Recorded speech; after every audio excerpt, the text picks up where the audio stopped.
to my life with plants. It's very early in the morning. I'm just going to go down and have a look at something special.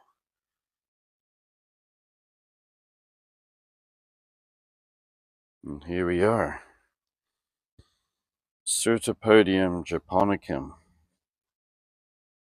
This is native of northern Japan and the island of Hokkaido, which is a very big landmass, right up north there. And it's the coldest island, or one of the coldest large islands of Japan. And this particular orchid is native to there.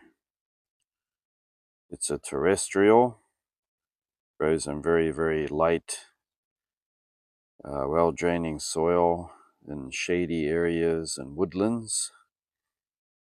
And here it is here. This flower tends to hang down,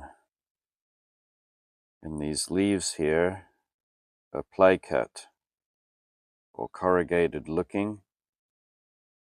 And there's two of them, two opposite leaves, and the stem kind of protrudes right in the middle there. So you could say that it's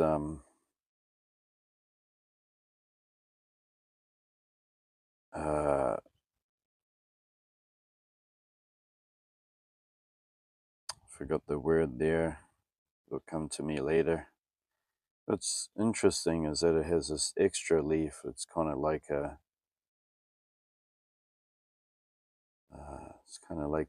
sepal right here. Let's have a look at this flower anyway. And here it is. Look at that. It's quite an amazing design.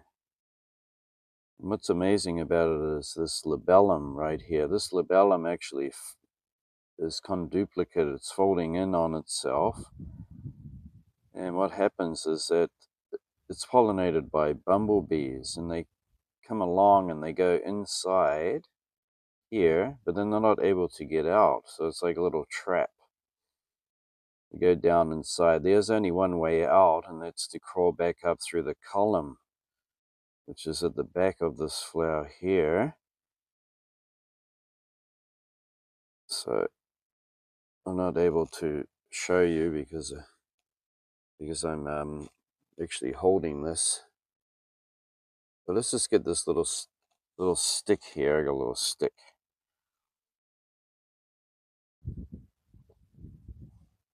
I'll try my best.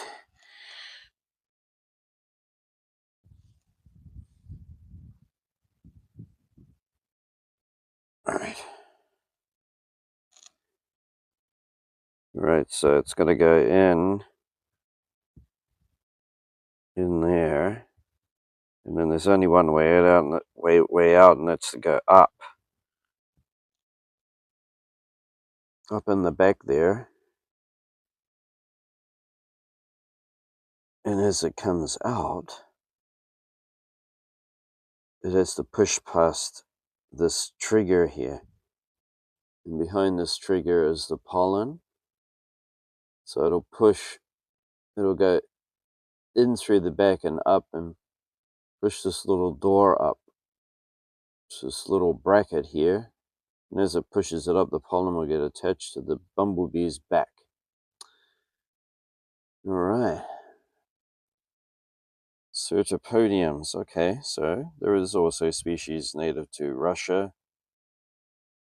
stretching right across into Europe and also North America. But this is a cool growing orchid, so that's why I've kind of put it in this big, large, shallow terracotta bonsai pot, so that I can move it later if I have to, because its maximum tolerance of temperature is about 25 degrees. So unfortunately in my zone it gets over 35. So we're going to have to move this maybe towards the back of the property there, where it can be much, much cooler, which would be no problem. Yeah, so success. This is my first time flowering this particular orchid, and first time planting it was back in late winter. And it's had about 3 months to grow in here. And if I do look after it well, it will be able to spread its rhizomes.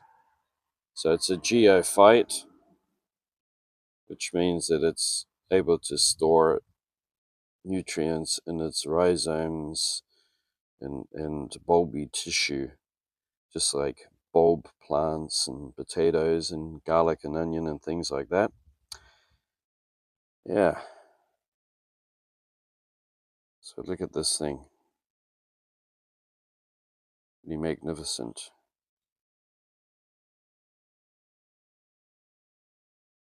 All right, thanks for coming along and